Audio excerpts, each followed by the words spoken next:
com limão, será que ela realmente ajuda a emagrecer? Será que ela acelera o nosso metabolismo? Traz algum benefício para quem quer perder alguns quilinhos na balança? BCAA, glutamina, whey protein, esses suplementos alimentares é realmente necessário nós, meros mortais comuns, tomar aí? Ou será que eles são só indicados para atletas? Será que zerar carboidratos na dieta também é uma boa para quem quer emagrecer? Usos de termogênico, aeróbio em jejum, será que funciona nessa nossa caminhada? Esse e outros temas vão ser abordados no vídeo de hoje, nesse quadro novo de perguntas e respostas com um grande profissional da área da saúde, que é o nosso professor aí, Marcelo Saldanha. Ele é professor da USP, é graduado em Educação Física e Nutrição, mestre e doutor pelo Instituto de Ciências Biomédicas da USP, Universidade de São Paulo, pesquisador nível 1D e possui grande experiência na área de fisiologia do exercício, com ênfase em suplementação nutricional, metabolismo, sistema endócrino e plasticidade muscular. Esse bate-papo de hoje vai render muito assunto e vai tirar muitas dúvidas de vocês. E nada melhor que um grande profissional para tirar todas as nossas dúvidas. Não vai ter achismo aqui, não vai ter diz que me diz que, nós vamos trazer o cara certo para falar isso com vocês. Então, eu espero que vocês gostem dessa entrevista de hoje, desse bate-papo, desse podcast, digamos assim, né? E, claro, não esquece de curtir esse vídeo, que ajuda muito. Eu vou saber que vocês gostaram e eu vou trazer mais convidados para tirar as dúvidas de vocês, certo? Então, curtam o vídeo aí. Conversa agora com o Dr. Marcelo Saldanha Aoki. Primeiramente, muito obrigado por aceitar essa entrevista, esse bate-papo de perguntas e respostas. Eu tenho certeza que vai ajudar muitas pessoas. Eu peço agora que você se apresente aí para o pessoal. E aí, Alex, tudo bem? Queria aí me apresentar rapidamente para essa nossa conversa de hoje. Tenho certeza que o bate-papo aqui vai pegar fogo. Muita polêmica vindo por aí, muita questão que é recorrente, né, que a gente acaba respondendo muito.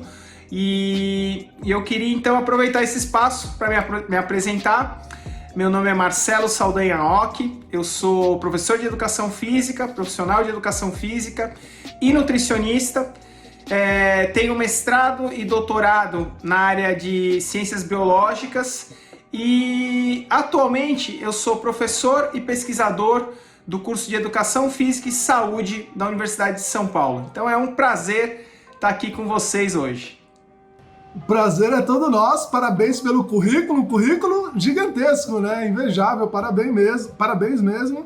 E eu tenho certeza que vai ser de grande conhecimento, aí, trazer o seu conhecimento para o povo aí que precisa tanto, né? Às vezes a pessoa tem muita pouca informação e trazer um profissional capacitado como você é de grande valia, né? Que isso, vai ser um prazer aí dividir um pouquinho dessa experiência que eu tenho com todo mundo aí que vai assistir a gente.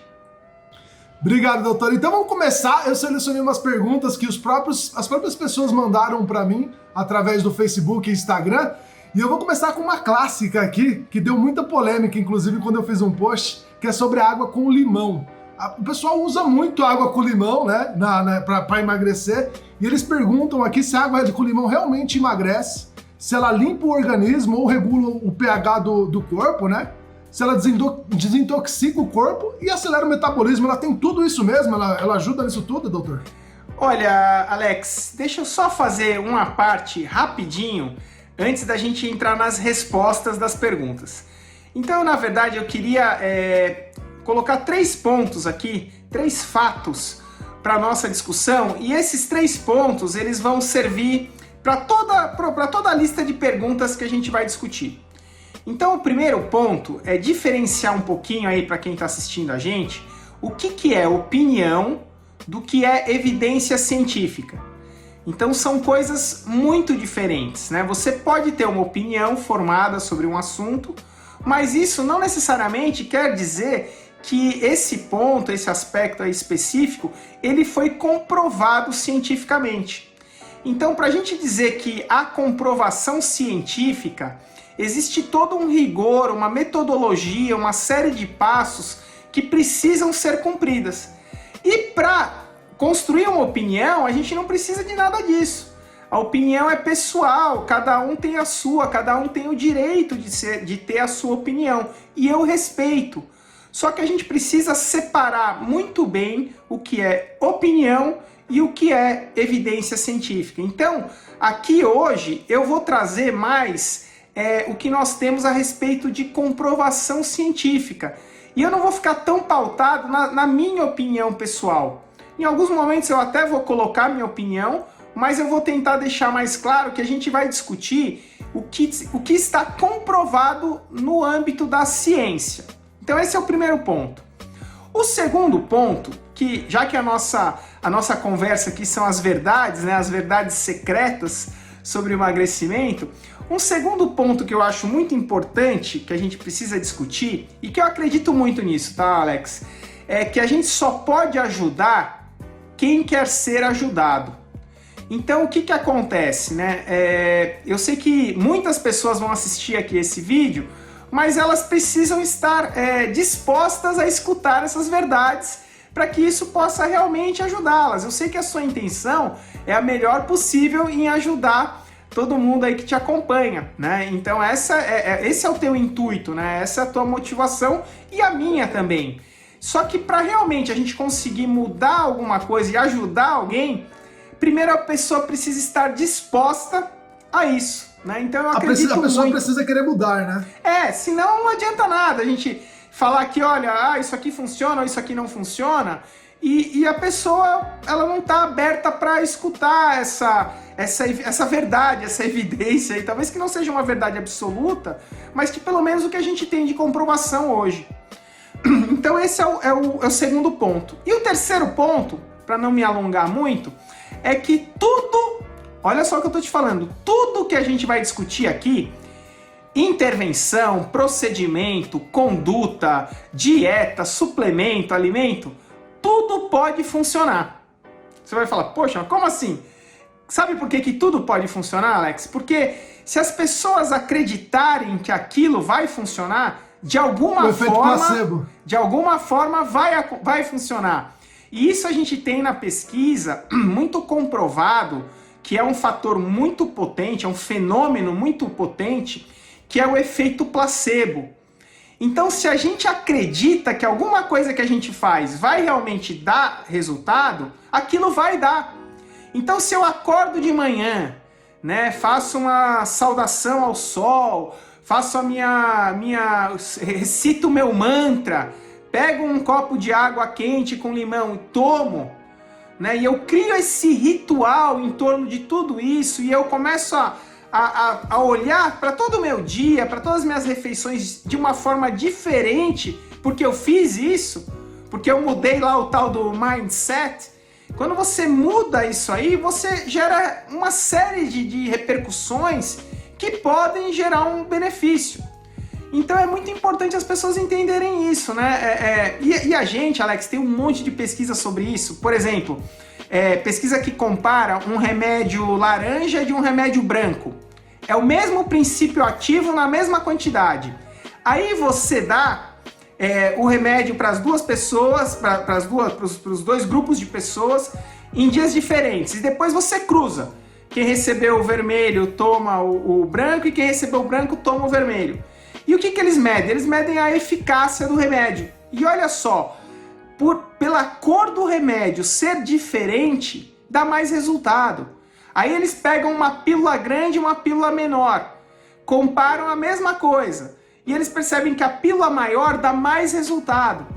Aí eles colocam um remédio com preço alto e um preço baixo. O remédio mais caro dá mais resultado, Alex. Então assim, imagina o seguinte, você junta uma grana, vai lá no seu guru do Instagram, vai no consultório dele, você chega aquele consultório maravilhoso, aí ele tem aquele visual todo exótico, aí ele te recita um mantra, aí ele te passa um monte de receitas milagrosas, de compostos, de manipulados, você incorpora tudo aquilo e isso muda você de alguma forma e você começa a fazer escolhas ao longo do seu dia, do seu mês, do seu ano, que vão repercutir no resultado. E aí você atribui a água com limão.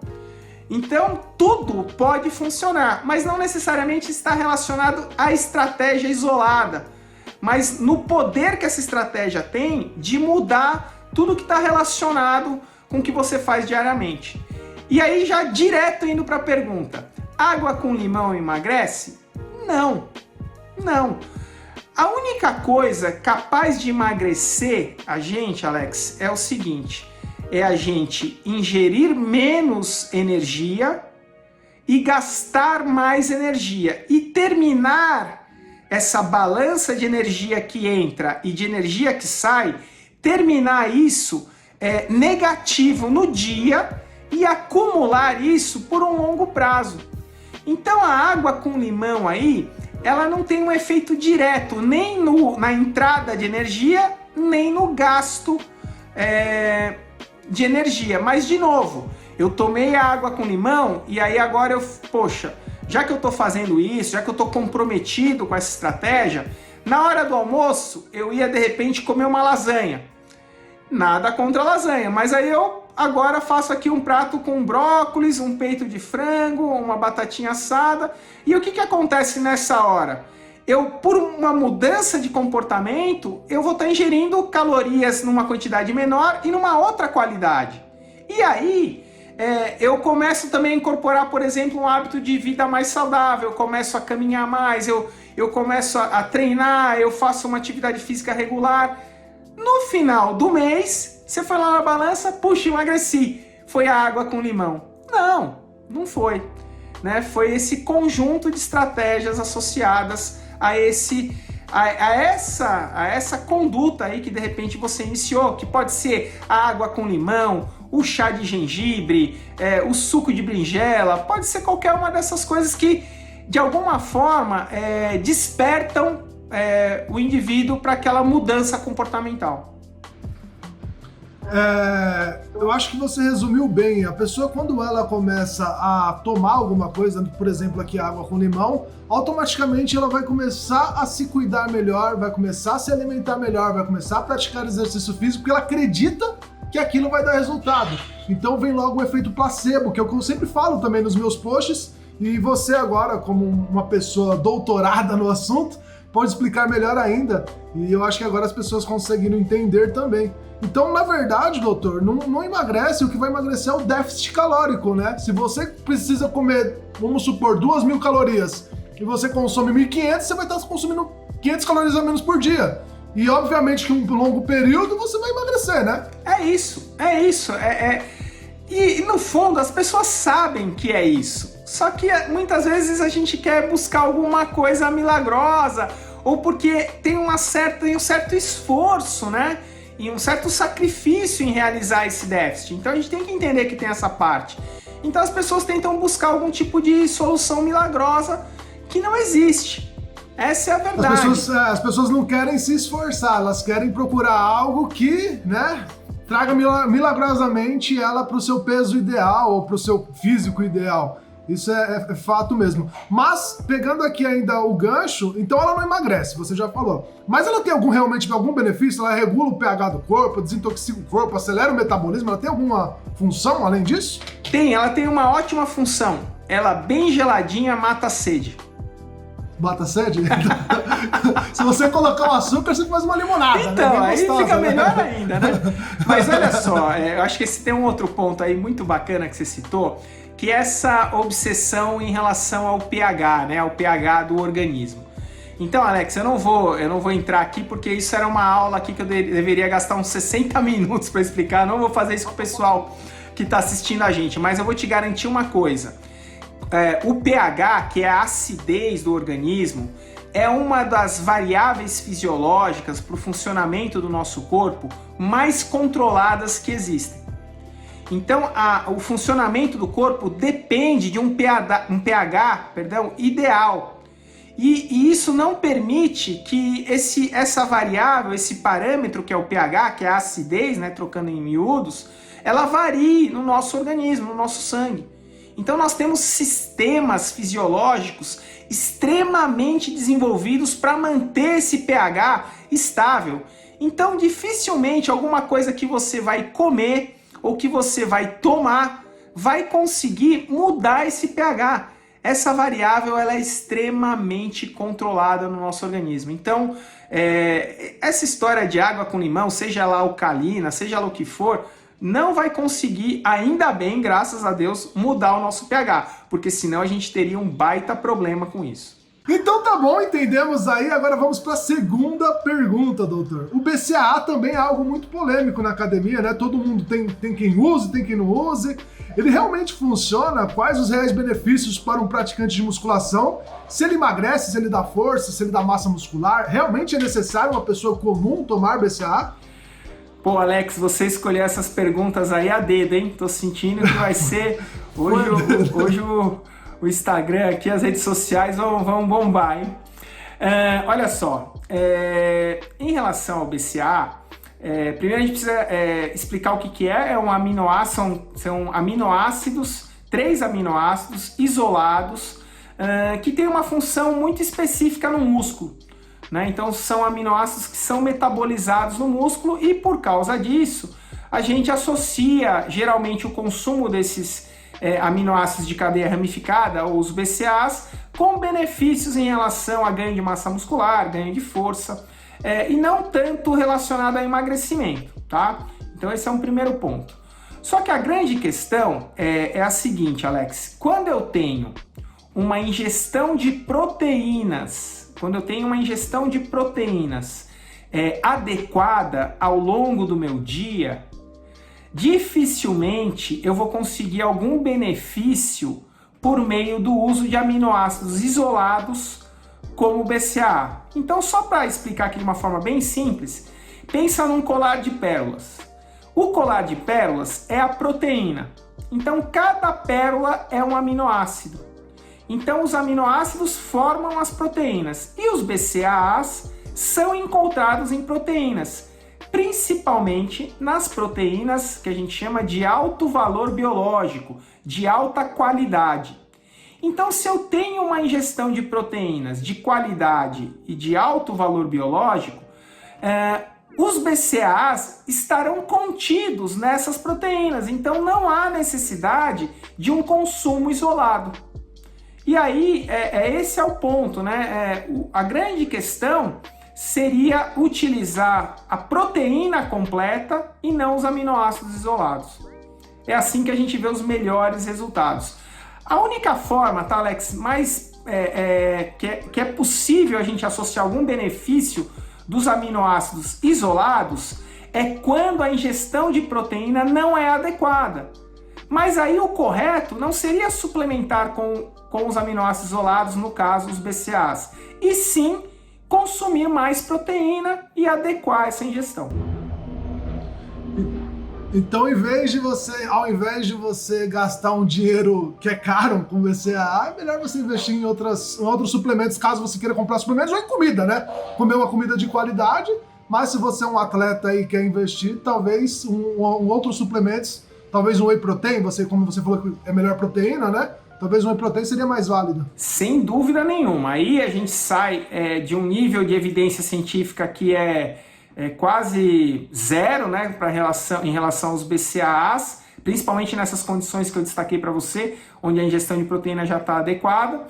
E saímos para um outro tipo de estratégia de suplemento nutricional, que o whey protein, que é a proteína completa e que inclusive contém um alto teor do quê? De BCAAs. E aí sim, né, Alex, a gente tem um corpo de evidências enorme, robusto, apontando para o fato do whey protein ser uma estratégia importante, principalmente nos casos onde as pessoas têm o objetivo de ganhar massa muscular, tá? Então aí também não é tanto a questão focada no emagrecimento, mas o whey acaba ajudando, pode até ajudar, porque você consegue uma proteína com baixo custo de gordura.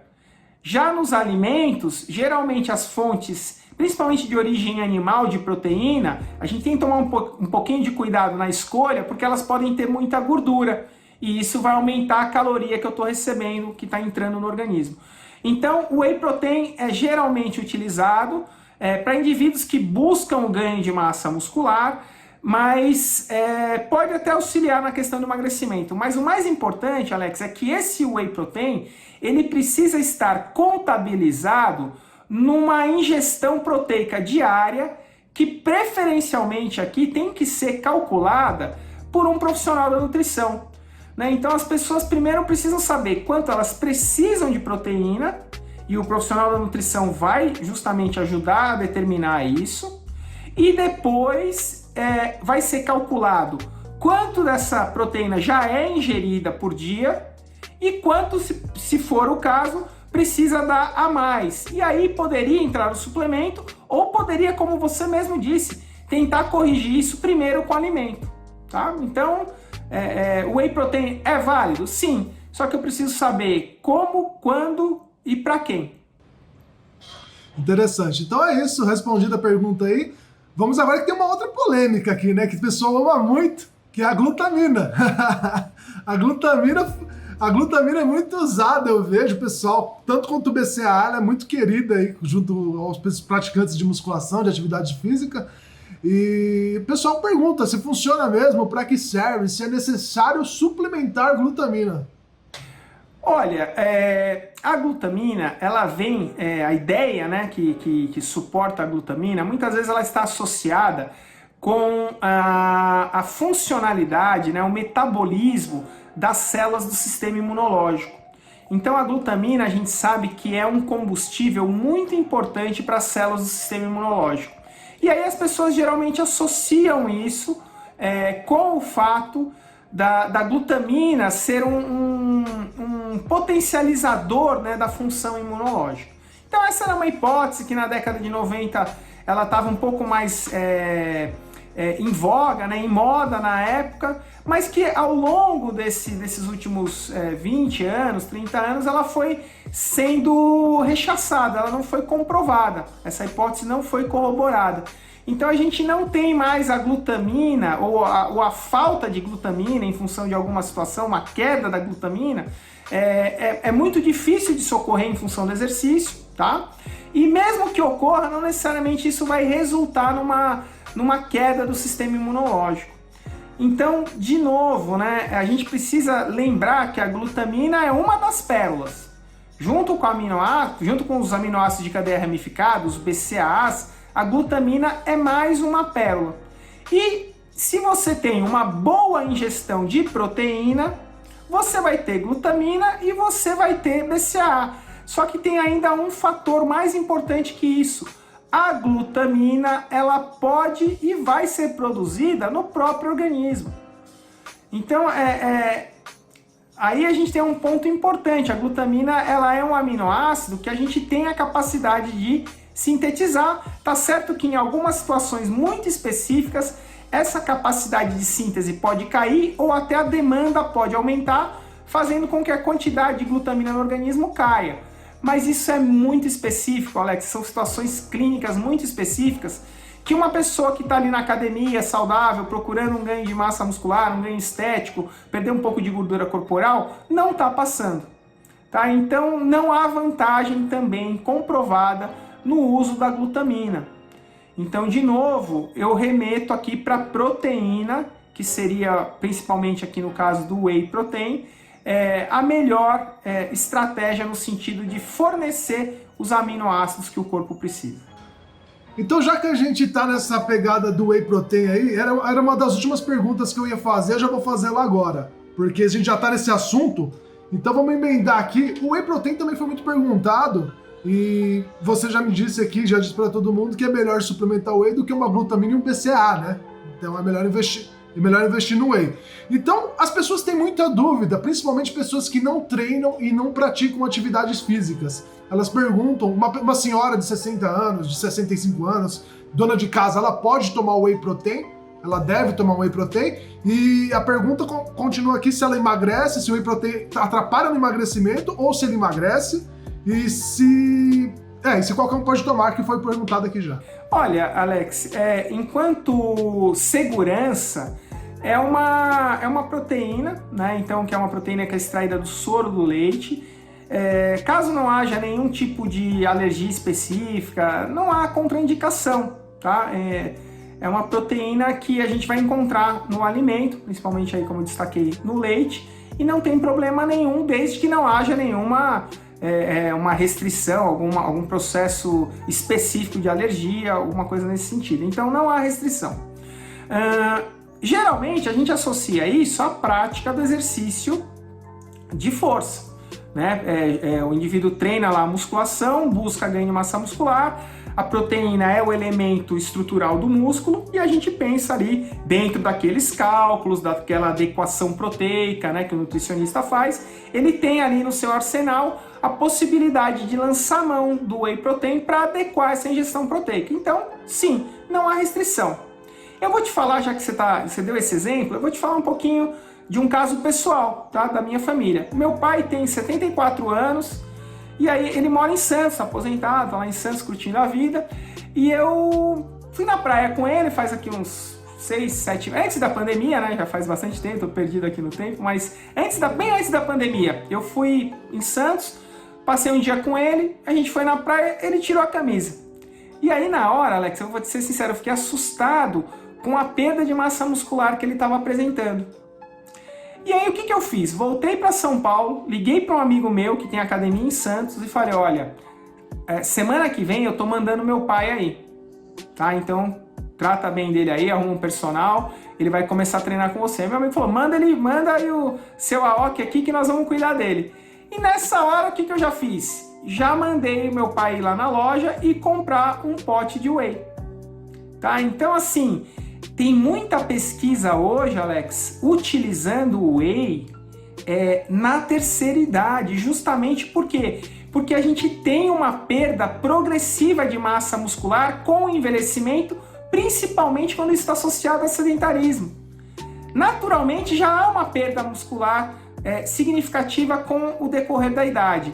E aí meu pai ali mais sedentário, ali fazendo uma caminhadinha, mas sem aquele estímulo específico para o músculo, eu notei uma perda, o que a gente vai notar, uma perda muito grande aí com o envelhecimento. E aí eu não tive dúvida, né? Fiz uma adequação ali no jantar dele, incluí um pouquinho mais de proteína, estava com pouca proteína, coloquei um whey, uma meia dose ali de whey no café da manhã e coloquei um whey à noite. E ele começou, incorporou isso, né? Hoje ele gosta, ele já pega um pouquinho de leite, já coloca ali, mistura o seu whey no leite. Ai, mas pode misturar o whey no leite? Claro, gente, a natureza misturou o whey no leite. O whey tá no leite, ele foi extraído do leite, então não tem problema nenhum misturar. Ele mistura um copinho de leite ali, 250 ml, joga meia porçãozinha de whey no copinho, chacoalha e toma. Na hora que dorme, na hora que amanhece.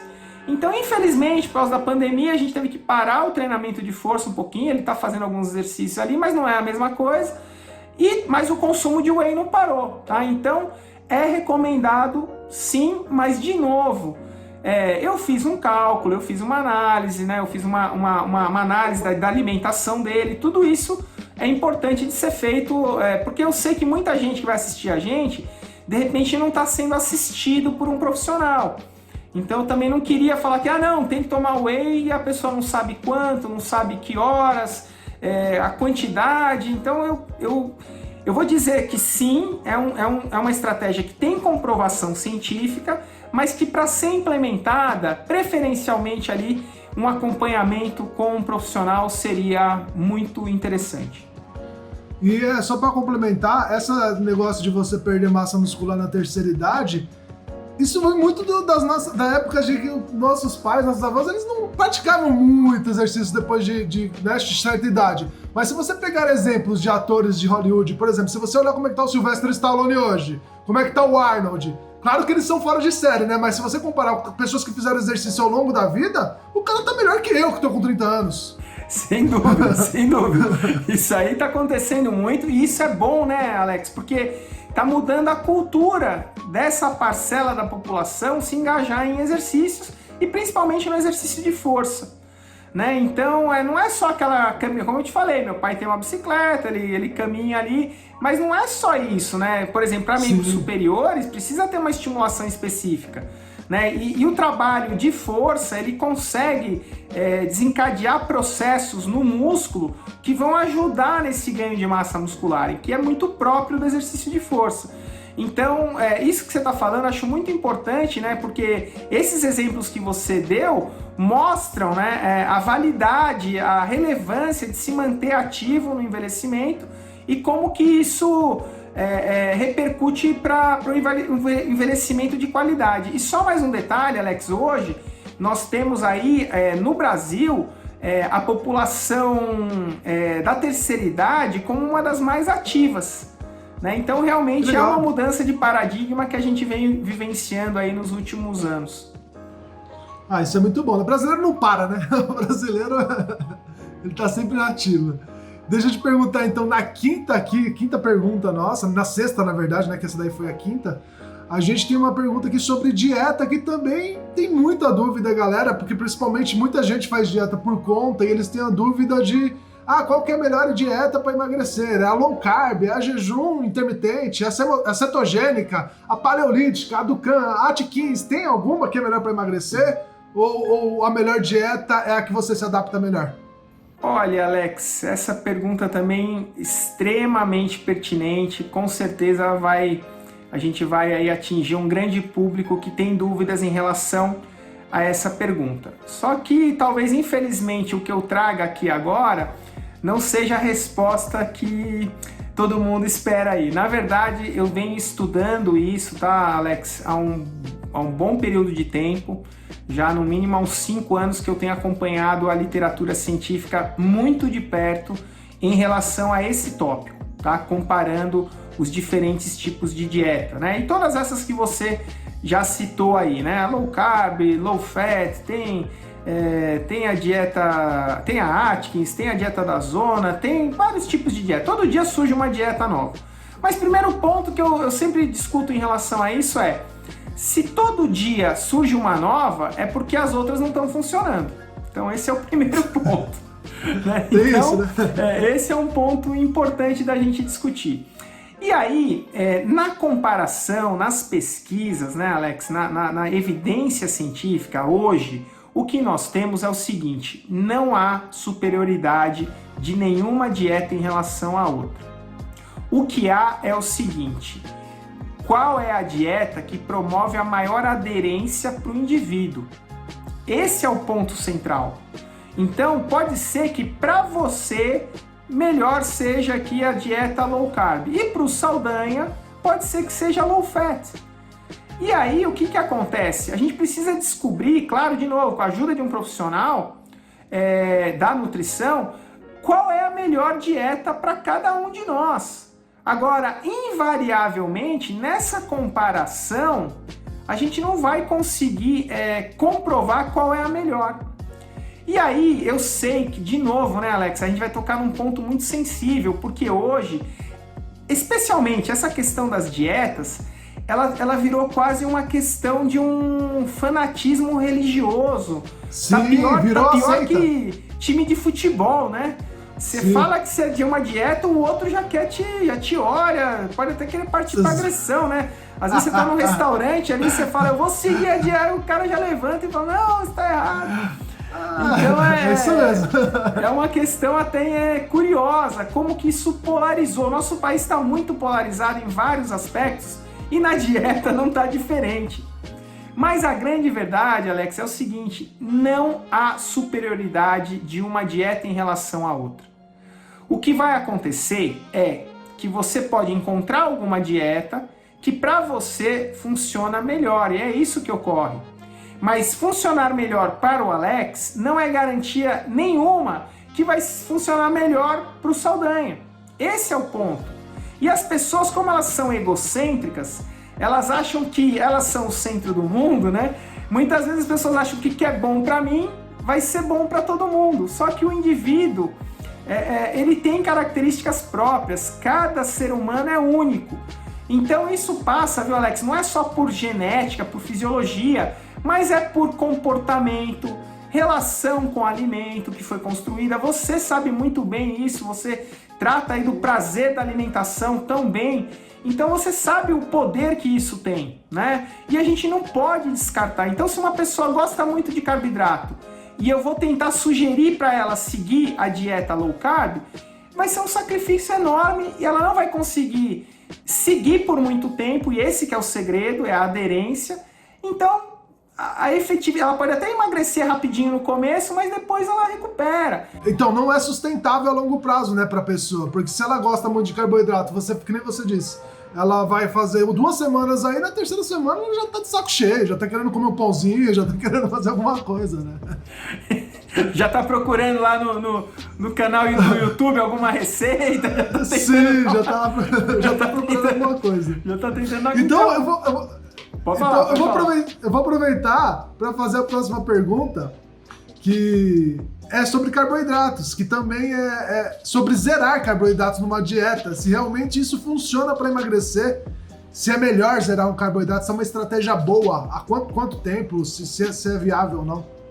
Olha, Alex, vamos pensar o seguinte, né? Dentro do que a gente discutiu, que zerar o carboidrato seria uma das dietas. Então, como qualquer outro tipo de estratégia, não vai haver uma superioridade, principalmente se você equalizar, e acho que esse é um ponto importante, se você equalizar o déficit energético, né, aquele balanço negativo de energia que você tem no dia. Se você equilibrar isso aí, pode ser low carb, pode ser GI, jejum intermitente, pode ser o que for, vai tudo dar na mesma, tá? E zerar carbo. Se você equalizar, só que aí tem algumas características, que eu vou por exemplo, destacar. Pode até ser que eu zere o carbo e compare com uma outra dieta mais equilibrada, vamos dizer, pensar em uma dieta padrão ali, dentro de uma recomendação que a gente já tem bem estabelecida, e eu comparo com zero carbo. Então, de repente, eu até tenho uma perda de peso maior quando eu zero o carbo, e mais rápida, que é importante. Só que o que acontece? O que a gente tem que avaliar nessa perda de peso? Não só a balança, mas o que houve, por exemplo, na composição corporal. Quanto de massa magra foi perdida, né, nessa brincadeira? A gente precisa considerar essas questões. Quer ver um outro ponto? Se essa pessoa ela está associando o programa alimentar a uma rotina de treinamento, e ela quer fazer uma rotina de treinamento mais intensa, isso invariavelmente vai depender de um aporte energético de carboidratos. Porque quando a gente faz exercícios mais intensos, o combustível para o exercício intenso é o carboidrato. Então, se você zerar o carbo, se você tentar zerar o carbo, que não é fácil, mas se você tentar ali cortar o carbo ao máximo, o que vai acontecer? A sua energia para os exercícios de alta intensidade vai ficar escassa. E aí, sem energia, a qualidade do treino cai. Então, olha só o impacto que você começa a ter, né? Você começa a não treinar tão bem. Você começa a perder mais massa muscular. O carboidrato é um super importante combustível para o sistema imunológico, para as células do sistema imunológico, é glutamina e glicose. Se cai essa disponibilidade de glicose, o sistema nervoso reclama. Aí eles falam, não, mas aí você vai entrar na cetoacidose, você vai entrar na cetoadaptação, perfeito. Só que isso é a custas de uma elevação, principalmente de um hormônio, que é o hormônio cortisol. Eu estou entrando um pouquinho no aspecto mais técnico, mas para explicar que, por exemplo, esse hormônio cortisol, quando ele está elevado no organismo, ele tenta contrabalancear a produção de açúcar que não está vindo da dieta, mas isso afeta muito o trabalho do sistema imunológico. Então você pode até ter uma imunossupressão, né? Então imagina agora nessa época aqui de pandemia, né? Você com a importância de estimular o sistema imunológico, né? Para combater aí um vírus, o que acontece? Você deprime o teu sistema imunológico porque você está numa restrição severa de carboidrato, né? Então a gente precisa entender que essas estratégias muito radicais, elas podem até promover uma perda mais rápida, eu não vou negar isso, mas a gente precisa também entender em médio e longo prazo o que elas vão causar. Então, na minha opinião, eu até acredito que a restrição de carboidratos, você trabalhar com uma dieta um pouquinho mais restrita em carboidratos em algumas situações, em alguns indivíduos, pode ser interessante. Zerar, eu particularmente sou contra. E são duas coisas diferentes, né? Só para deixar claro, zero carbo e low carb são duas coisas diferentes. Tem muita gente que confunde low carb com zero carbo, doutor. E esse eu vou deixar esse assunto pro final, porque eu queria que você falasse isso no final pra gente. Mas, tá bom. Tem essa dúvida bastante aí.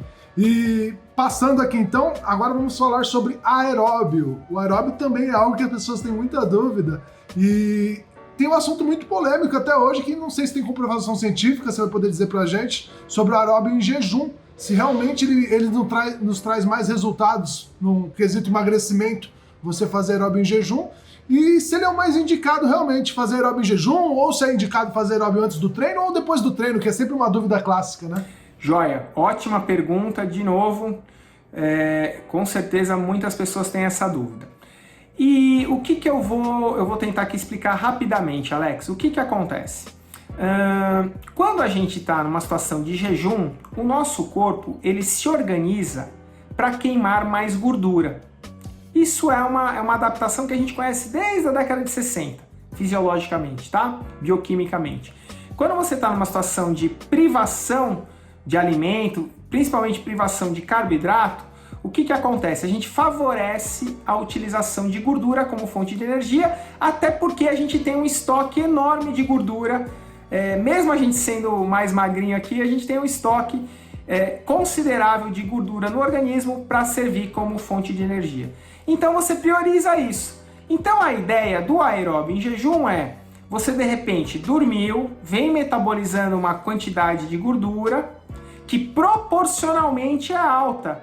Só que quando você está dormindo, como o gasto energético é baixo, mesmo que a proporção seja alta, o gasto energético é baixo. Então a quantidade efetiva que você está tirando de gordura dormindo é muito pequena. Mas você vem queimando mais gordura ao longo dessa noite. Aí você acorda e vai realizar um exercício, por exemplo, que usa preferencialmente gordura. Então você continuaria o ciclo de queima de gordura que você vem ali durante a noite realizando e maximizaria isso agora com exercício com maior gasto energético. Então, existe uma lógica, né, nesse tipo de argumentação? Existe. Só que isso tem a ver com um período muito curto do dia, que é o período que você vai realizar esse exercício, que vai durar em torno de 1 hora. E aí você vai queimar uma certa quantidade de gordura e provavelmente ela vai ser realmente maior do que se você fizesse esse aeróbio alimentado, o mesmo aeróbio.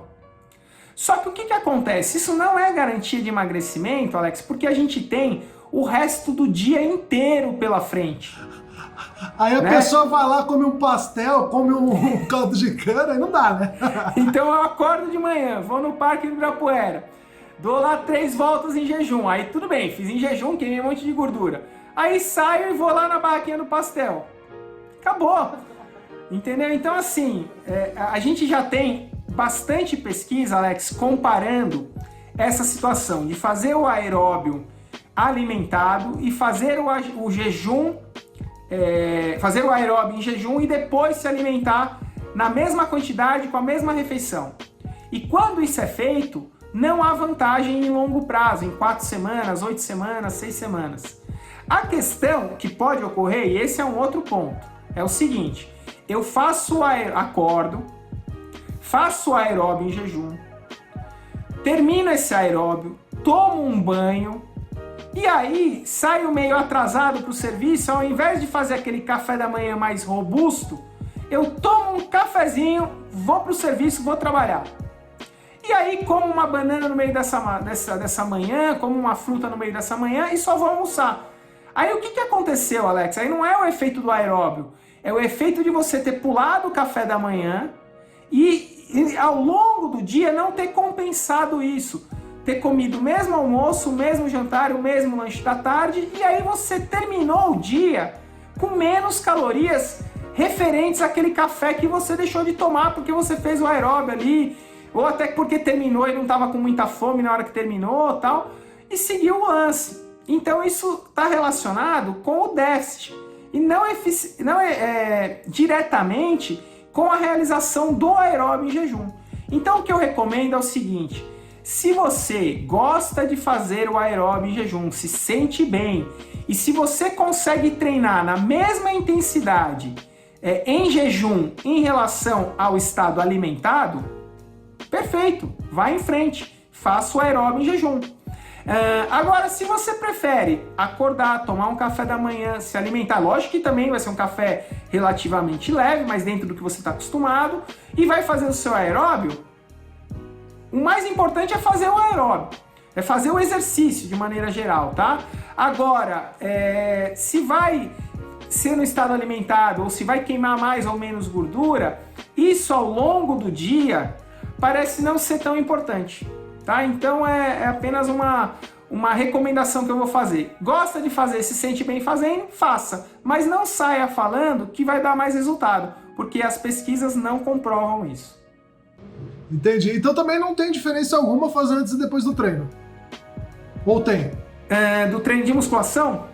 Pessoal treina musculação, aí alguns falam que antes do treino de musculação, outros falam depois.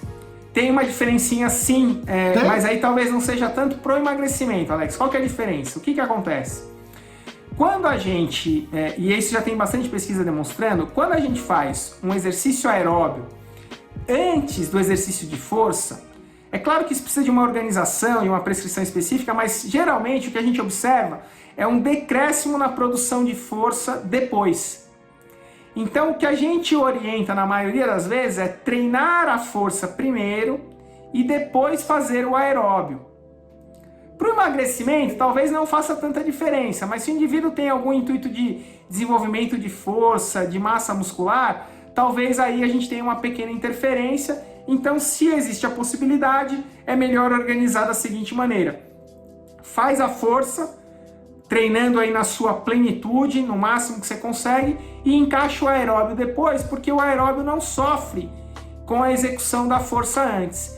E fazer o aeróbio antes, eu não estou dizendo que vai, mas pode afetar a produção de força, e aí você pode ter algum malefício aí, ou até uma atenuação do benefício em função disso.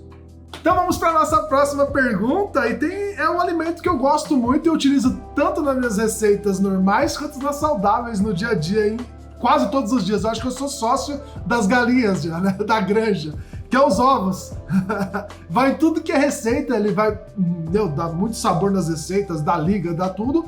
Só que ele também é muito utilizado na dieta, doutor, e o pessoal tem muito medo disso, porque houve muito tempo que falavam que o ovo fazia mal, né? Que aumentava o colesterol, que não sei o quê. Hoje em dia o ovo falam que faz muito bem, né? Que ele é um dos melhores alimentos da vida. E eu queria saber, tem alguma comprovação científica pro bem, pro mal? Como é que pode ser usado? Quantos pode ser consumido por dia?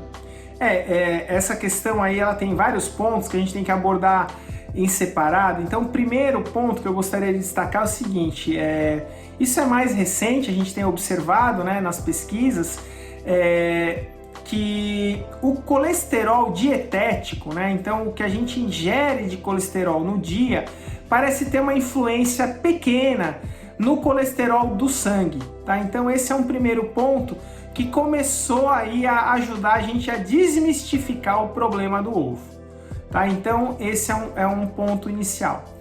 Outro aspecto importante que a gente precisa também levar em consideração é que muitas vezes esse ovo que o indivíduo consome, ele não vem isolado, né? Então, por exemplo, nos Estados Unidos tem a cultura lá de se comer o ovo com o quê? Com bacon.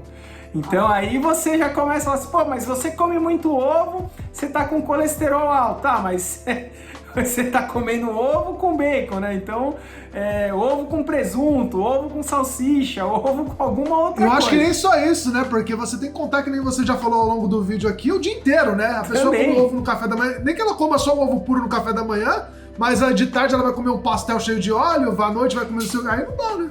É justamente isso, as pessoas...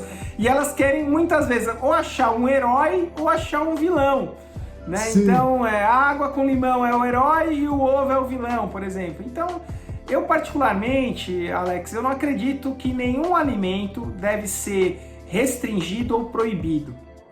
O que a gente, desde de novo, que não haja nenhuma alergia, nenhum processo patológico, né? Claro que isso tem que ficar muito evidente aqui para quem está assistindo a gente, mas não havendo nenhuma restrição relacionada à patologia, Eu não sou contrário a nenhum alimento, eu não restringo nenhum alimento.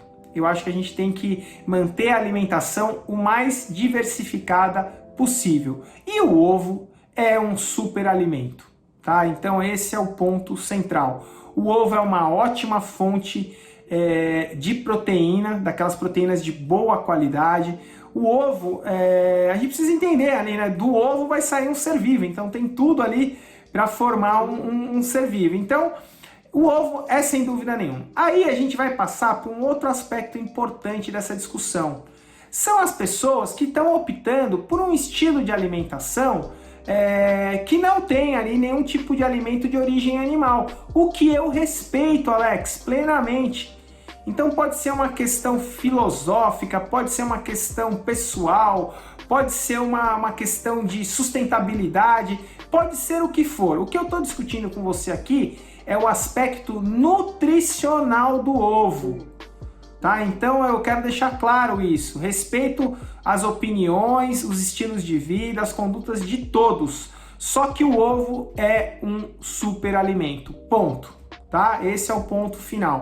Agora a questão é a seguinte: não é porque uma coisa é boa que eu também preciso me entuchar de ovo, né? Então eu acho que aí serve aquela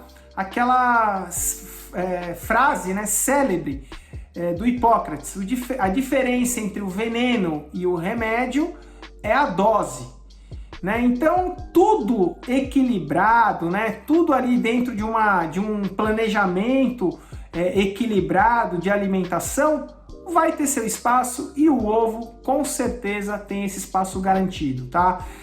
Aí você vai me perguntar, mas quantos ovos por dia? Olha, isso é difícil de se determinar também, Alex, pelo porquê?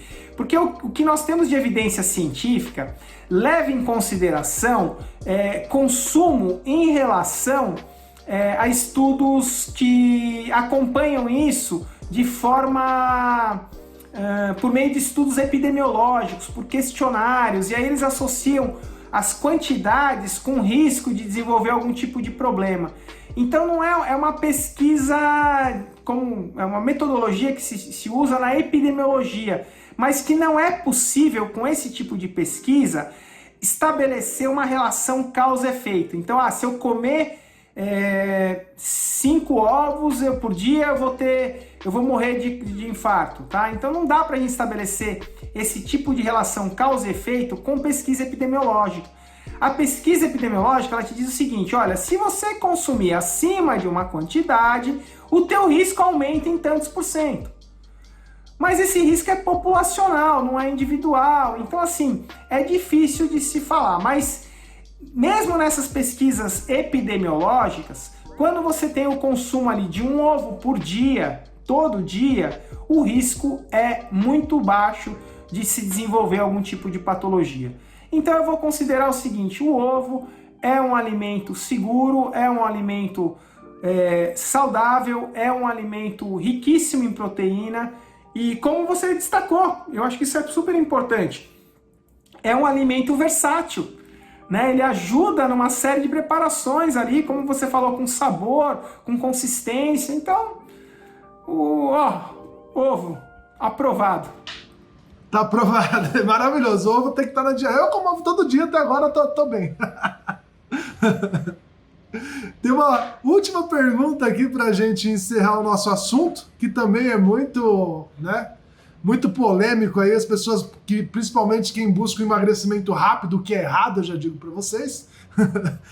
As pessoas buscam muito termogênicos, né? Tanto em suplementos alimentares, cápsulas termogênicas que prometem acelerar o metabolismo e, consequentemente, queimar a gordura localizada, potencializar a queima de gordura. Eu queria saber se essas pílulas realmente têm algum fundamento, essas pílulas de cafeína, sei lá, que tem aí no mercado, e se elas funcionam ou não, e também se as caseiras, né, que o pessoal usa muito aí, como o próprio gengibre, que dizem que tem uma propriedade termogênica nele, se realmente ajuda ou não. Olha, Alex, aí também é um ponto que merece uma discussão importante.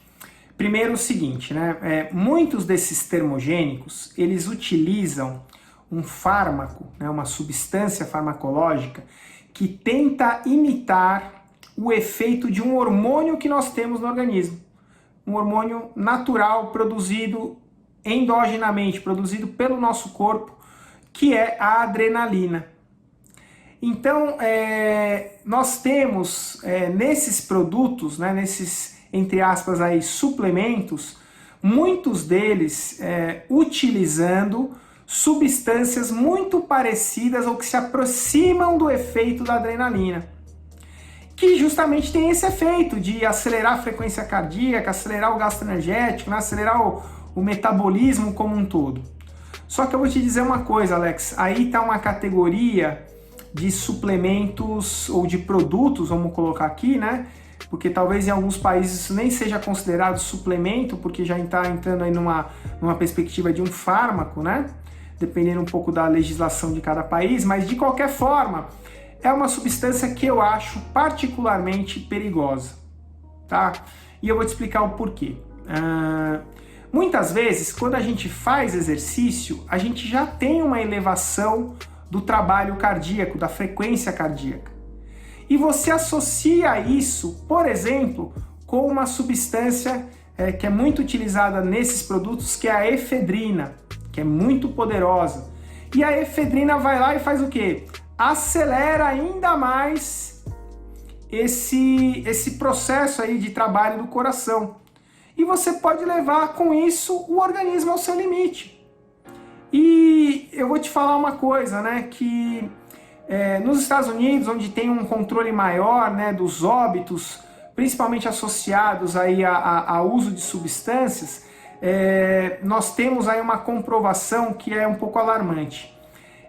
As mortes comprovadas pelo uso, tá, isso é uso comprovado de efedrina, mortes de pessoas usando efedrina, nos Estados Unidos, a maior parte disso foi detectado em pessoas com menos de 30 anos de idade. Então, são pessoas que estão, de repente, ali buscando um benefício estético, buscando acelerar algum tipo de resposta do treinamento, emagrecimento, por exemplo, e utiliza essa substância e vai treinar. E o coração não aguenta. Tá? Então, assim, se fala ali, se vende como termogênico. Efedrina até é uma substância proibida, mas aí eles colocam análogos da efedrina, tá? Então substâncias que vão imitar o efeito da efedrina no produto e no organismo. Então é uma categoria particular de produto que eu não gosto de indicar. Eu tenho muito pé atrás, o controle da produção desses produtos é muito falha, não só no Brasil, no mundo. Então eu particularmente, eu fico com o pé atrás, eu não recomendo, eu não vou deixar esse recado aqui para o pessoal utilizar ou testar esse tipo de substância. Eu vou pedir para o pessoal se afastar desse tipo de substância. Mas eu também não vou ser inocente, nem bobo, de dizer que não tem um resultado, Alex. Porque se alguém que está assistindo tomou, vai olhar para mim e vai falar, pô, você está falando uma mentira. Né? Porque assim, dá um resultado, Alex. Treinar, né? Você está cansado, ele trabalhou o dia inteiro, você toma uma substância dessa, isso faz uma diferença no treino. Só que existe um risco. E outro ponto importante, como qualquer fármaco, o organismo vai se dessensibilizando. Então hoje você toma uma quantidade e tem um efeito. Daqui a 3 semanas para ter o mesmo efeito, a quantidade vai ter que ser maior. Né? Então tudo isso a gente tem que tomar cuidado. Tá? Então eu particularmente acredito que no caminho da saúde a gente não deve percorrer essa via aí do termogênico. Tá? Eu particularmente não iria nesse sentido. E com relação aos caseiros, a comprovação científica ela não é robusta, não tem muita coisa corroborando. A gente precisaria entender o quanto, que de repente vai fazer um chá de gengibre, mas quanto desse princípio ativo do gengibre vai ter no chá. Então assim, não é por aí, Alex, não é aí que a gente vai emagrecer. Não é por causa disso. Mas eu vou lembrar da primeira coisa que a gente conversou na aula. Eu tomo gengibre.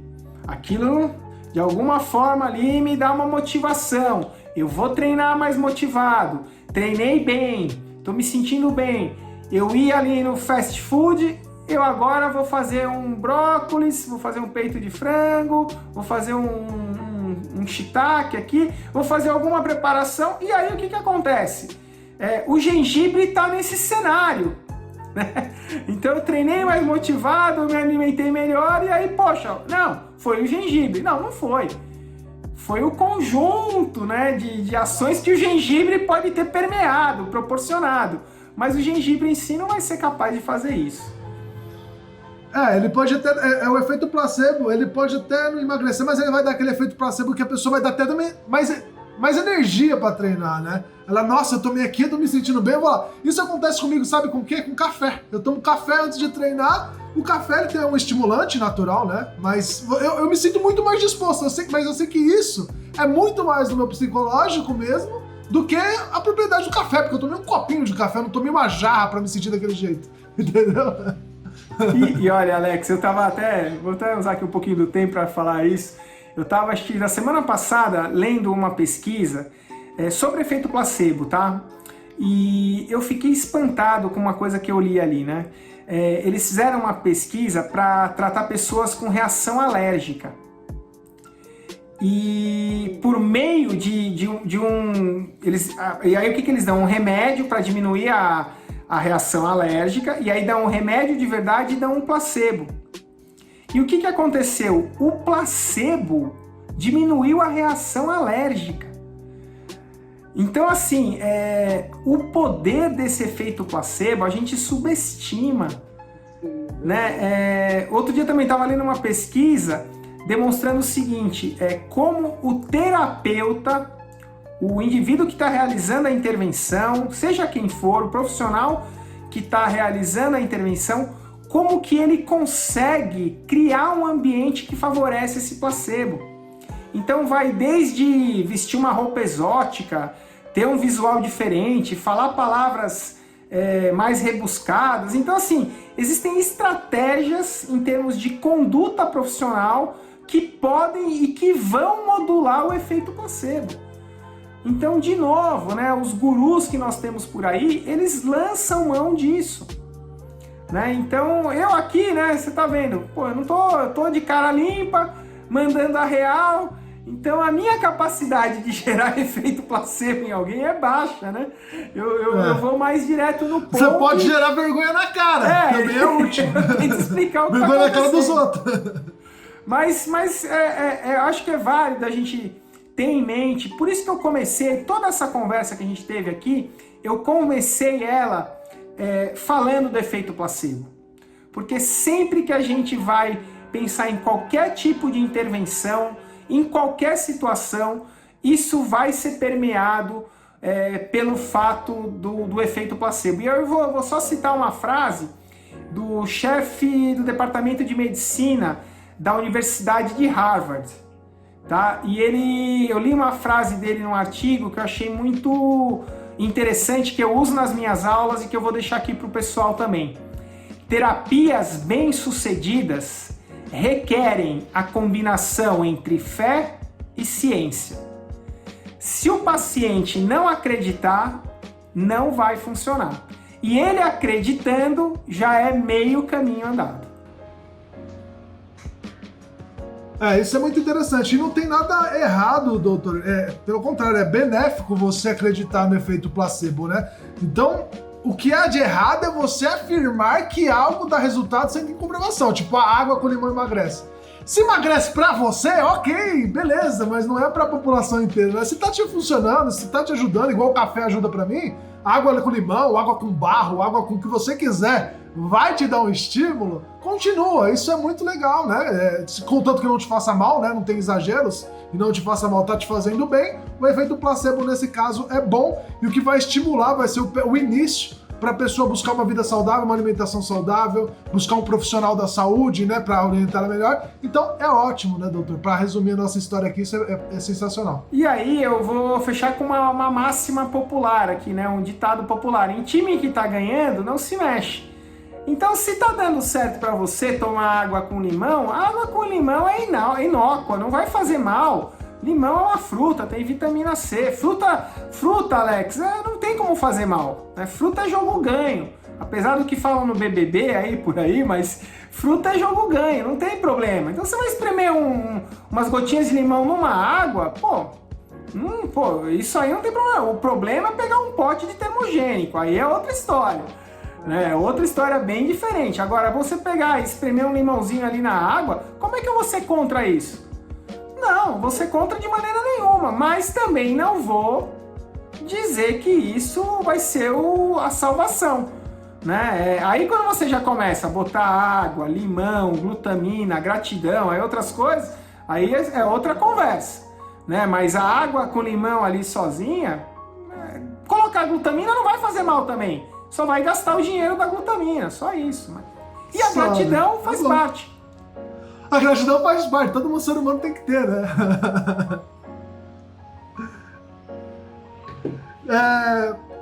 Doutor Marcelo Saldanha Aoki, muito obrigado por essa entrevista, esse bate-papo aqui que foi muito rico, né, em conteúdo. Eu acho que vai ajudar muita gente, muitas pessoas aí vão usufruir dessa entrevista. Foi muito obrigado mesmo por disponibilizar o seu tempo. E eu queria que você fizesse suas considerações finais aí, se você atende, se alguém quiser contratar o Marcelo Saldanha, dá para contratar, dá para passar com o senhor ou não? Como é que funciona? Faça suas considerações aí. Olha, Alex, eu primeiro vou dizer o seguinte, né? Foi um prazer bater esse papo. E eu aceitei na hora, quando você convidou, justamente pela inserção que você tem, da gente ter a chance de atingir um grande número de pessoas. Eu sei que ficou um vídeo longo aqui, ficou um vídeo denso, mas com eu tentei explicar muitas coisas, talvez até em alguns momentos um pouco mais técnico, em alguns outros momentos um pouco mais simples, mas foi justamente para tentar ir um pouco mais direto ao ponto. Mas o que eu tentei trazer aqui foi um panorama baseado no que a gente tem de evidência científica. E o que eu vejo, por exemplo, nas redes sociais, que nem sempre isso ocorre. Porque muitas vezes as informações que estão sendo vinculadas nas redes sociais, e nada contra, elas estão com algum tipo de conflito de interesse, com algum tipo de viés de interpretação, né, que muitas vezes o leigo, a pessoa que acompanha ali o seu canal, que é um entusiasta ali do mundo fitness ou que gosta de um conhecimento sobre nutrição ou que busca alguma informação mais específica sobre qualidade de vida e saúde, não consegue separar. Então eu topei na hora, achei muito bacana, gostei muito aqui de bater esse papo com você e espero que a gente consiga, né, pelo menos se uma pessoa que assistiu e de alguma forma respondeu positivamente a toda essa mensagem, para mim valeu esse tempo aqui. E aí eu também queria te dizer o seguinte, eu não tenho nenhum tipo de conflito de interesse, Alex. Eu não recebo dinheiro de nenhuma empresa, de nenhuma indústria de suplementos. Eu não tenho consultório, eu não atendo em consultório. Na verdade, profissionalmente, eu sou pesquisador e professor da Universidade de São Paulo, do curso de Educação Física e Saúde, né, do campus da USP Leste. Então, eu não trago aqui, eu não tenho interesse nenhum de empurrar e de vender para vocês aí um curso, ou de vender para vocês uma informação, ou de empurrar um produto, ou de empurrar uma dieta, falar que um livro aqui é melhor que o outro. Nada disso, gente. Eu estou aqui realmente trazendo a informação de peito aberto, botando a cara para bater aqui e trazendo o que realmente, sem nenhum tipo de viés de interpretação, o que a gente tem de evidência científica. Então espero que vocês tenham gostado aí do nosso bate-papo. Eu curti demais. Eu adorei e, cara, eu te chamei exatamente por isso, porque eu vejo que você não é associado a nenhuma marca de suplemento, nada disso, então você não precisa puxar sardinha de ninguém. Você já falou claramente aqui. Outros profissionais já ficariam com o pé atrás de falar do BCAA, de falar da glutamina, de outras coisas, porque estariam provavelmente ganhando ou patrocinado por alguma marca. Então as pessoas têm que tomar muito cuidado com quem acompanha, se a pessoa está sendo paga para falar aquilo ou se ela está falando fatos verídicos mesmo, fatos comprovados, né, doutor?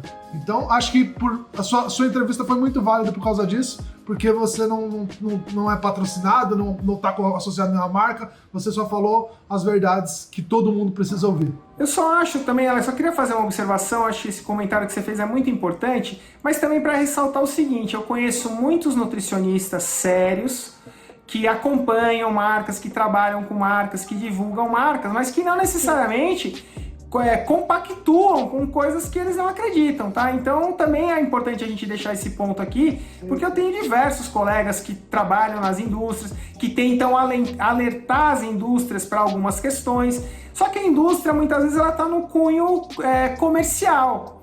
E eu entendo, é um business, né? É um negócio, não tenho nada contra isso, não tenho nenhum problema com isso. E também não tenho problema com o colega que representa uma empresa. Agora, principalmente esses que fazem de forma honesta, né? Que realmente quando tem a evidência ali, a gente tem vários que fazem isso, viu, Alex? E que não se vendem por causa disso, tá? Então, eu respeito o trabalho e acho muito importante o trabalho desses caras dentro da indústria. Então, sempre separar o joio do trigo.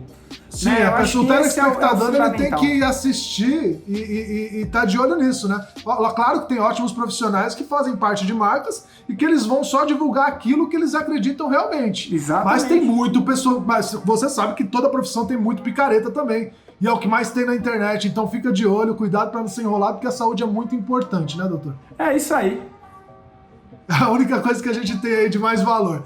Cara, muito obrigado. As redes sociais do Marcelo Saldanha vai estar aqui embaixo. Segue ele aí, que você vai sempre estar enriquecendo aí o seu conteúdo. É muito importante seguir o professor aí. Vai ser uma aula por dia, né? No Instagram tá sempre bombando lá com posts polêmicos. Muito divertido de acompanhar. Então tá aqui as redes sociais embaixo. Doutor, muito obrigado, viu, pela participação. E se vocês quiserem mais participações dele aqui, comenta aqui embaixo, manda mais perguntas. Quem sabe a gente faz uma parte 2 com ele. Não, doutor? Obrigado, com certeza. Hein? Tudo de bom, valeu. Até mais.